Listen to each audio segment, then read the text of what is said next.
তো আজকে চলে এসেছিলাম কিন্তু জয়নগরে আসতে পেয়ে গেছি এইগুলো। এটা দিয়েছে দাদা খুশি হয়ে। আর এটা হচ্ছে যে মোয়াটা দেখেই লোভ লাগছে, দেখেই বুঝতে পারছি এই মোয়া কিন্তু কলকাতায় যায় না, রেয়ার আমার চোখে পড়েছে। আর দোকানটা হচ্ছে কিন্তু মানুষ মোয়া, জাস্ট স্টেশন থেকে বেরোলেই টান আছে। চলো খেয়ে বলি মোয়াটা কেমন।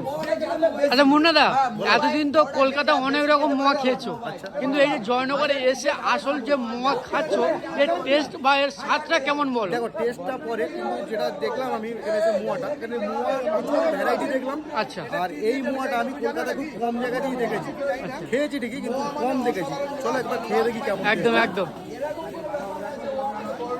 বলো। পুরো রাবড়ি, পুরো ড্রাই ফ্রুট ভর্তি,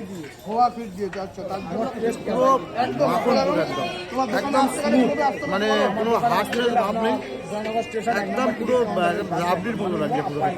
একদম দাদার মুখে শুনতে তোমরাও আসো মানুদার মোয়া থেকে কোনো সময় তোমরা আসো জয়নগর, বেরিয়ে ডানাটা পড়বে মানুর মোয়া, অবশ্যই টেস্ট করো আর ভিডিওটাকে প্রচুর ভালোবাসা দিও। চলো।